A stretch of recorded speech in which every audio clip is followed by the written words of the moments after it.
What is up, YouTube? Before I get into the video, let me remind you, if you like my content, please hit that like and subscribe button. And also, if you feel the need to support me, hit me up on my Patreon at Uncommon Ramen, with a capital U and a capital R, patreon.com/Uncommon Ramen. I do all of this in my free time, so any amount of support can help me bring more of this content to you more often. All right, we're at it again. Today we're going to be taking a look at a partner pairing of Pir, Imaginative Rascal, and Toothy, Imaginary Friend.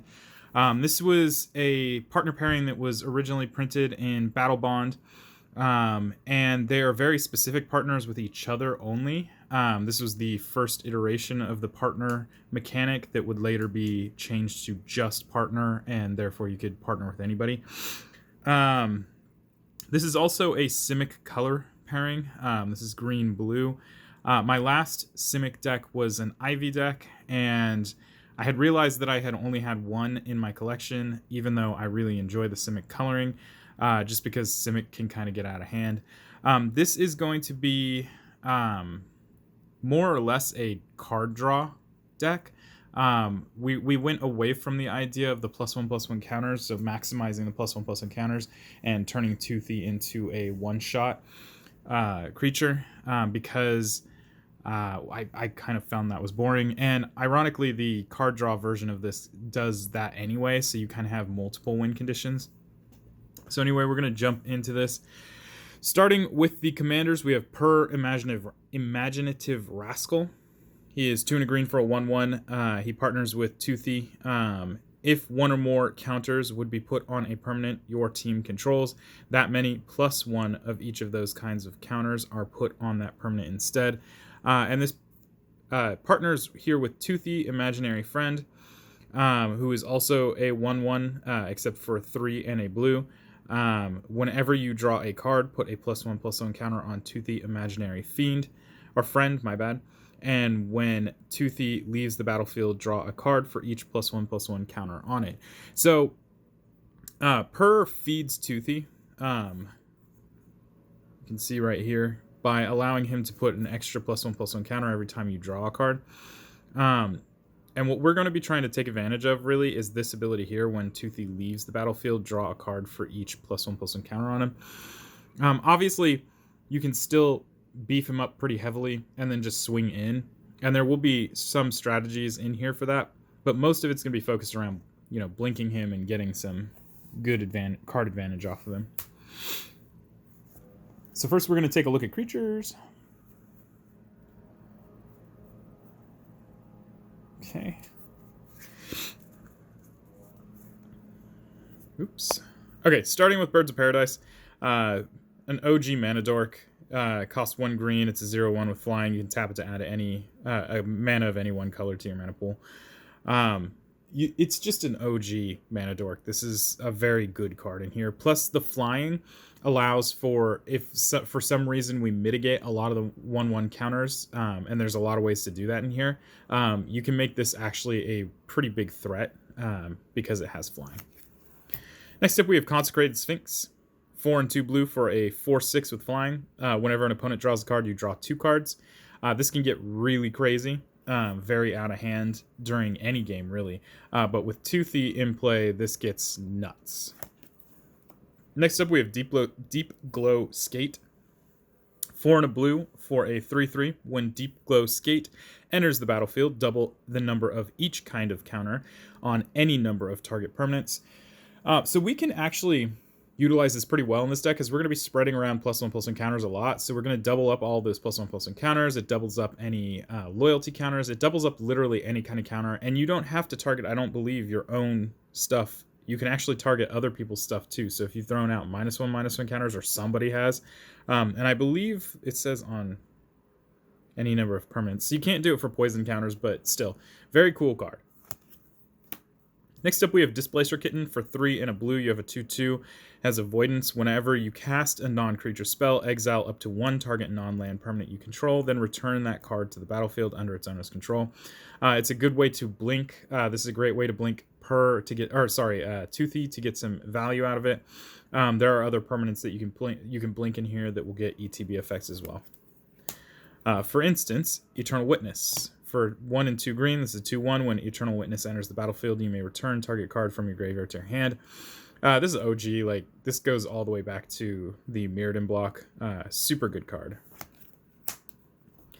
We got Azuri, Stalker of Spheres. For 2, a green, and a blue. When Azuri, Stalker of Spheres enters the battlefield, you may pay 3. If you do, proliferate twice. And when you proliferate, you draw a card. This is just nothing but value in this deck because we get proliferates, which is great for +1/+1 counters and loyalty counters. And we get card draw every time we proliferate. So Toothy is just going to see a whole lot of value out of this. Next up, we have Fathom Mage. 2, a green, and a blue. For a 1/1 with Evolve, which basically says whenever a creature enters the battlefield under your control, if that creature has greater power or toughness than this creature, put a +1/+1 counter on this creature. And whenever a +1/+1 counter is placed on Fathom Mage, you may draw a card. There's some value here with Toothy. There's also other things in here that will allow this to get +1/+1 counters, so you can draw a lot of cards. But there's also an infinite in here, which we'll get to eventually. Next up, we have Flux Channeler for 2 and a blue. This is a 2/2. Whenever you cast a non-creature spell, you get to proliferate. Again, this is really great in this deck, but more importantly, with Azuri, Stalker of the Spheres, we're going to draw a card every time we proliferate, so this can kind of just turns every non-creature spell into a cantrip. Next up, we have Forgotten Ancient. 3 and a green for a 0/3. Whenever a player casts a spell, you may put a +1/+1 counter on Forgotten Ancient, and at the beginning of your upkeep, you may move any number of +1/+1 counters from Forgotten Ancient onto other creatures. So this is a way to throw counters onto a bunch of creatures, a good way to put counters on the Fathom Mage, but in general, just a very cool card in here for just distributing and making an army that could swing wide. Next up, we have Fyndhorn Elves. This is a 1 green for a 1/1 that you can tap for 1 green. Again, just a typical mana dork in here. Next up, we have Herald of the Secret Streams for 3 and a blue. It's a 2/3. Creatures you control with +1/+1 counters on them can't be blocked. So again, with the Forgotten Ancient, this means that you could potentially make your entire board unblockable, but it does make Toothy unblockable, and Toothy with commander damage can be lethal at 21. So just keep that in mind, that this doesn't necessarily have to be just drawing your entire library. It has other avenues for winning too. We have Kami of Whispered Hopes. For 2 and a green, it's a 1/1. If 1 or more counters would be put on a permanent you control, that many +1 +1/+1 counters are put on that permanent instead. You can tap this to add X mana of any one color, where X is Kami of Whispered Hope's power. So again, take advantage of that Forgotten Ancient and dump a whole lot of +1/+1 counters on this, and all of a sudden you have a lot of mana. Plus just any numerous other things that you could do with it. The first ability is just really good on this. We've got Laboratory Maniac for 2 and a blue. This is 2/2. If you would draw a card while your library has no cards in it, you win the game instead. I know that these strategies are pretty boring in the fact that anytime you build a deck that draws a lot of cards and potentially draws you out, somebody's going to be seeing a Labman or a Jace or a Thassa's. But since they're the only cards that do what they do, it only makes sense that we run them. Next up, we have Llanowar Elves, the OG mana dork. This is green for a 1/1. You can tap it for green. This came out just before the Fyndhorn Elves, where the first printing of Fyndhorn Elves was Ice Age. We got Psychosis Crawler for 5. It is a star. It has power and toughness equal to the number of cards in your hand, and whenever you draw a card, each opponent loses 1 life. This could be potentially dangerous, depending on when you play it. You play this mid-game once you have a little bit of setup, and this could really drain a lot of health. It forces an answer from your opponents. Next up, we have Varel of the Hulklade. 1 a green and a blue for a 1/4. You can pay a green and a blue and tap it to double the number of each kind of counter on target artifact, creature, or land. There's a couple artifacts. Well, there's one notable artifact in here that this could work on, and obviously any numerous amount of creatures. We got Vorinclex. I think that's the second to last thing. We got Vorinclex, Monstrous Raider. 4 and 2 green for a 6/6 with Trample Haste. If you would put one or more counters on a permanent or player, put twice that many as of each of those kinds of counters on that permanent or player instead. And if an opponent would put one or more counters on a permanent or player, they put half that many of each of those kinds of counters on that permanent or player instead, rounded down. So it's not doubling season. Doubling season, in my opinion, I'm gonna say this, and I don't care what the backlash is on this, it's kind of worse. For a couple of reasons. When doubling season hits the table, it doesn't do anything until something triggers it. So if you don't have a follow-up play with it, then it really doesn't do anything until you make it do something. The downside to that being that it costs a lot of mana to put onto the battlefield. So if you're, unless you have something that can tap to do something, it kind of just sits there and makes you a target. Vorinclex is a 6/6 body with trample and haste, so at the very least, it can attack as soon as it enters the battlefield. Not to mention, it halves the number of token or counters that your opponents are placing wherever they place them, which can be a huge problem. And yes, it makes you just as much of a target as doubling season, but again, it can attack as soon as it hits the table. So I prefer this over doubling season, personally. And then lastly, we got Zagana, Utopian Speaker. 2, a green and a blue. It's a 4/4. When Zagana, Utopian Speaker, enters the battlefield, if you control another creature with a +1/+1 counter on it, you get to draw a card. You can adapt this for 4, a green and a blue, to put 4 +1/+1 counters on it. And each creature you control with a +1/+1 counter on it has trample. So we're going to take advantage of the whole spreading +1/+1 counters with things like the Forgotten Ancient to try and make, especially if the Herald dies, to try and make things get through regardless. Okay, next up, we're going to take a look at instants.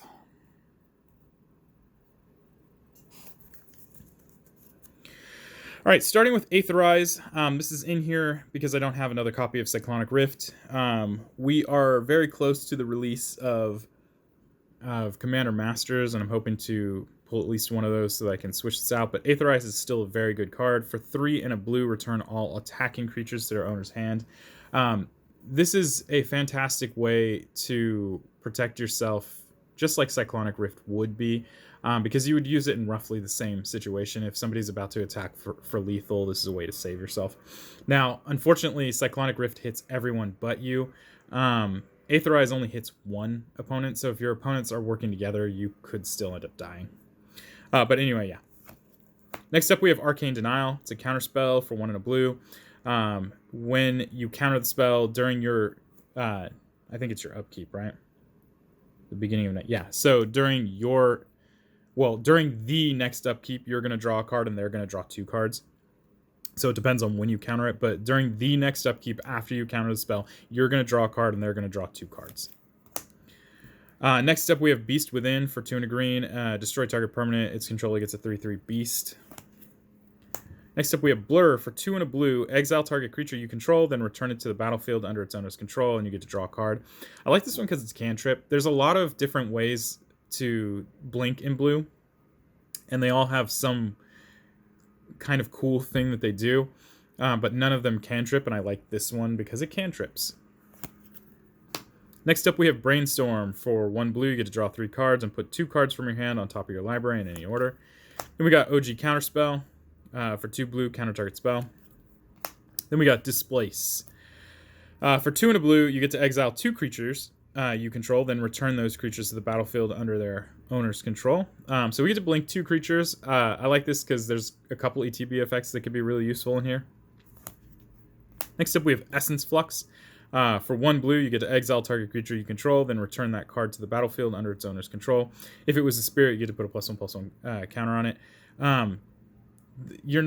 I don't think there's anything in here that you can target that is going to get that +1/+1 counter, but it's the 1 blue blink thing. It only costs 1 blue. It's the cheapest blink in here. Next up, we have Frantic Search. You get to draw 2 cards, then discard 2 cards, and then untap up to 3 lands. It's just a pretty solid card. There's not much to say about it. It goes infinite in certain decks, not this one. We got Ghostly Flicker for 2 and a blue. Exile 2 target artifacts, creatures, and or lands you control. Then return those cards to the battlefield under your control. I like this one because it has a little bit of flexibility. You know, it just depends on your situation. Whereas what was it? I can't remember the other one. Well, I can't remember what the other one was called, but Displace. Displace costs the same, but only targets creatures. This one is artifacts, creatures, or lands. So if you have some interesting ETBs on your artifacts, then boom, you have a nice little blink. We got Growth Spiral because it's good. For 1 green, 1 blue, you get to draw a card and you can play an additional land. Or you can just put a land from your hand onto the battlefield. It's not playing an additional land at all. It just puts it in play. That's kind of cool. We got Negate. For 1 blue, counter target non-creature spell. We got Opt for 1 blue, scry 1, then draw a card. Planner Incision for 1 and a blue. Exile target artifact or creature, then return to the battlefield under its owner's control with a +1/+1 counter on it. I like that it just brings it in with a +1/+1 counter, which Toothy could definitely benefit from. Got Rapid Hybridization for 1 blue, destroy target creature, can't be regenerated, and that creature's controller creates a 3/3 green frog lizard creature token. Then we got Thought Scour for 1 blue, target player mills 2 cards and draw a card. So cantrip. And then we got Tolarian Winds. For 1 and a blue, discard your hand, then draw that many cards. When Toothy's in play, Tolarian Winds is just a crazy good card, especially if Pir is in play as well. That's a lot of a lot of +1/+1 counters. Then we got Veil of Summer as the last card here. For 1 green, draw a card. Draw a card if an opponent has cast a blue or black spell this turn. Spells you control can't be countered this turn, and you and permanents you control gain hexproof from blue or black until end of turn. It's a fantastic way to be passive aggressive against blue and black decks, which are probably going to be the biggest downsides to your deck with the spot removals and counters. So very good card. All right, next up is sorceries. Okay, starting with a Cultivate. For 2 and a green, you get to search your library for up to 2 basic land cards, put 1 of them into play and 1 into your hand. 1 into play tapped, then 1 into your hand, then shuffle. We have Explore for 1 and a green. You may play an additional land this turn and you get to draw a card. We have Ponder for 1 blue. Look at the top 3 cards of your library, put them back in any order. You may shuffle your library and then draw a card. Got Preordain for 1 blue. You get to scry 2, then draw a card. Got Rampant Growth for 1 and a green. Search your library for a basic land card, put it onto the battlefield, tap, then shuffle. We got Serum Visions for 1 blue, draw a card, then scry 2. We have Tezzeret's Gambit for 3 and a Phyrexian blue mana. You get to draw 2 cards, then proliferate. We have Treasure Cruise for 7 and a blue with Delve, draw 3 cards. We have Unnatural Restoration for 1 and a green. Return target permanent card from your graveyard to your hand, then proliferate. And then finally, we have Windfall for 2 and a blue. Each player discards their hand, then draws cards equal to the greatest number of cards a player discarded this way, which can be potentially deadly. Right, next up we have Artifacts. Starting with Arcane Signet. Costs 2. You can tap it to add 1 of your commander's color identity. We've got Felwar Stone. It costs 2. You can tap it to add 1 mana of any color that a land your opponents control could produce. We have Mind Stone. It costs 2. You can tap to add generic, and for 1 and tapping it, you can sacrifice it to draw a card. We have Ozolith, the Shattered Spire. For 1 and a green, if 1 or more +1/+1 counters would be put on an artifact or creature you control, that many +1/+1/+1 counters are put on it instead. For 1 and a green, you can tap it to put a +1/+1 counter on target artifact or creature you control. Activate the ability only as a sorcery, and you can cycle it for 2. We're just doubling down on all these effects. There's quite a few in this deck. I don't know if we hit all of them, but we hit some important ones. We got Simic Signet. It costs 2. You can pay 1 and tap it to add Simic colors. Got Soul Ring. It costs 1. You can tap it to add 2 generic. We got Swiftfoot Boots. Costs 2, equips for 1, and equipped creature has hexproof and haste. We got Talisman of Curiosity. It costs 2. You can tap it for generic, or you can tap it for green or blue, as long as you have it deal 1 damage to you. We have the Ozolith. So we have both versions of the Ozolith in here. This one is probably the most impactful. It costs 1, and whenever a creature you control leaves the battlefield, if it had counters on it, you put those counters on the Ozolith. At the beginning of combat on your turn, if the Ozolith has counters on it, you may move all those counters from the Ozolith onto target creature. So we're recycling the counters that we may or may not lose, which means that if your opponents really want to get rid of the number of +1/+1 counters that are floating around, they have to kill this first. And it's just a very impactful piece in this deck. It's also a great way to move counters from Toothy to other creatures, like, for instance, Birds of Paradise. And then lastly, we have Thought Vessel for 2. It costs 2. You have no maximum hand size, and you can tap it for generic. All right, next up, we're going to look at enchantments. Oops. All right, starting with Fight Rigging. This is 2 and a green. It has Hideaway 5, and then at the beginning of combat on your turn, you get to put a +1/+1 counter on target creature you control. Then, if you control a creature with power 7 or greater, you may play the exiled card without paying its mana cost. That's going to be really easy in this deck, believe it or not. We got Hadana's Climb. For 1 and a green and a blue, at the beginning of combat on your turn, put a +1/+1 counter on target creature you control. Then, if that creature has 3 or more +1/+1 counters on it, transform Hadana's Climb. Just like the Fight Rigging, this one is going to be relatively easy to transform. It turns into Winged Temple of Orazga. You can tap it to add mana of any one color to your mana pool, or you can tap 1, a green, and a blue, and this to give target creature you control flying and +X/+X, where X is its power. And again, on Toothy, that can be pretty much game for somebody, because you can deal enough commander damage to just knock them out. Plus the flying is just nice evasion. Next up, we have Hardened Scales for 1 green. If 1 or more +1/+1 counters would be put on a creature you control, that many +1/+1 counters are put on it instead. We got Mystic Remora for 1 blue. It has cumulative upkeep 1, and whenever an opponent casts a non-creature spell, you may draw a card unless that player pays 4. This is just good in here because the extra incidental card draw. Then we have Rhystic Study. For 2 and a blue, whenever an opponent casts a spell, you may draw a card unless that player pays 1. Again, it's in here for the incidental draw. I know it's a heavy hitter, and a lot of people get very salty about this card. I don't run it in a lot of my decks. If it's blue, likelihood of it having a Rhystic Study is actually pretty low.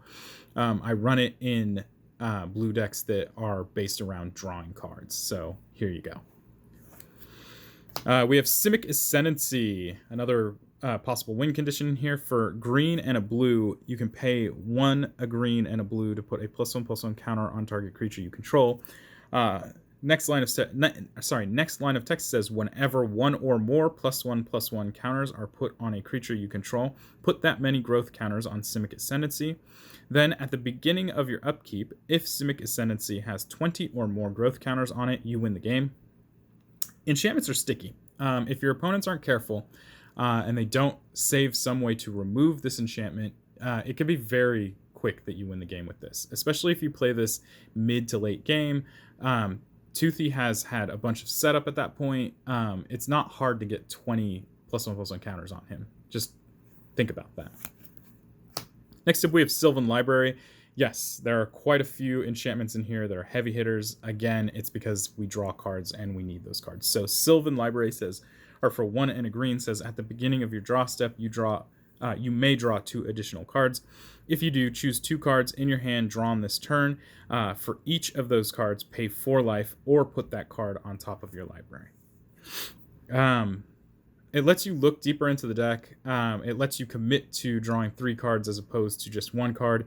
But more importantly, you draw those cards anyway, even if you put them back on top of your library, which means Toothy still sees that and gets big. Next up, we have Teferi's Ageless Insight for 2 and 2 blue. If you would draw a card, except for the first one you draw in each of your turns, or sorry, each of your draw steps, draw 2 cards instead. And again, the 2 cards extra from Sylvan Library, Teferi's Ageless Insight will see that, so you're going to actually end up drawing something like 5 cards during that point. And we got Wizard Class. For 1 blue, it says you have no maximum hand size. You can pay 2 and a blue at sorcery speed to level up the class, and it says when it becomes level 2, you draw 2 cards. And then you can pay 4 and a blue at sorcery speed to level it up again, and whenever you draw a card, you may put a +1/+1 counter on target creature you control. So this goes infinite with the Fathom Mage. So every time you draw a card, you put a +1/+1 counter on her.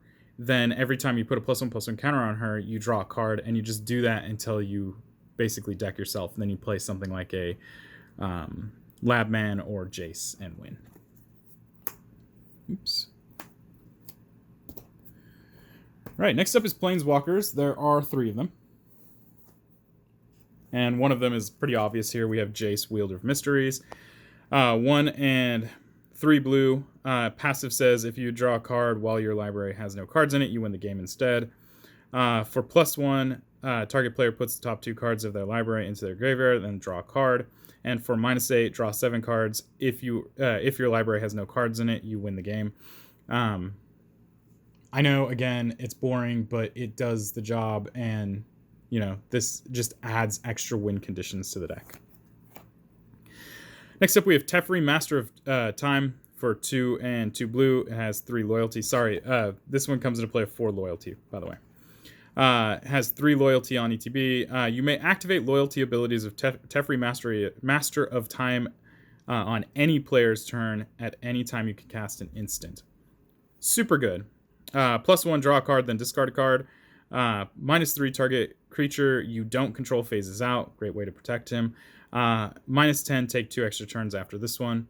You can activate this potentially 4 times, 1 time during your turn, 1 time during one of your opponent's turns, 1 time during the next opponent's turn, so on and so forth. So this gets counters pretty quick, loyalty counters pretty quickly. If your opponents don't deal with it, you get to take 2 extra turns. The +1 to draw a card and discard a card feeds Toothy. There's a lot of fun with this. Next up, we have Teferi, Temporal Pilgrim. For 3 and 2 blue, enters with 4 loyalty counters. Whenever you draw a card, put a loyalty counter on Teferi, Temporal Pilgrim. For 0, you get to draw a card. For -2, you get to create a 2/2 blue spirit creature token with vigilance, and whenever you draw a card, you get to put a +1/+1 counter on this creature. And for -12, target opponent chooses a permanent they control and returns it to its owner's hand, then shuffles each non-land permanent they control into their owner's library. It's kind of like a really mean Aetherize. It only hits 1 opponent, right? Target opponent, yeah. So it's not a Cyclonic Rift, but it's kind of mean. But anyway, yeah, he gets cards, or he gets loyalty for every card you draw, so this can get really big really fast in here. All right, next up is non-basic lands.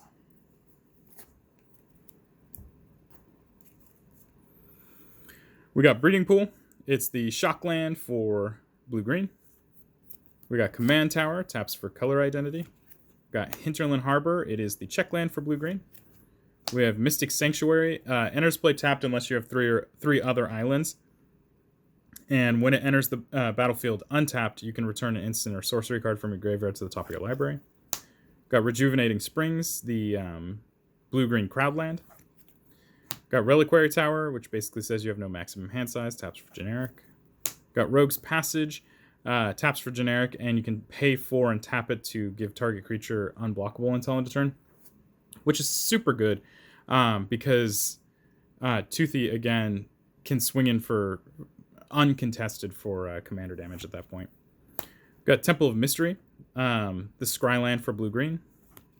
Got Waterlogged Grove, a pseudo Painland for blue-green. You can also sack it to draw a card if you pay 1. And then we have Yavimaya Coast, the Painland for blue-green. Right, next up we have our basic lands. We have 1, 2, 3, 4, 5, 6 forests, and 1, 2, 3, 4, 5, 6, 7, 8, 9, 10, 11, 12, 13, 14 islands.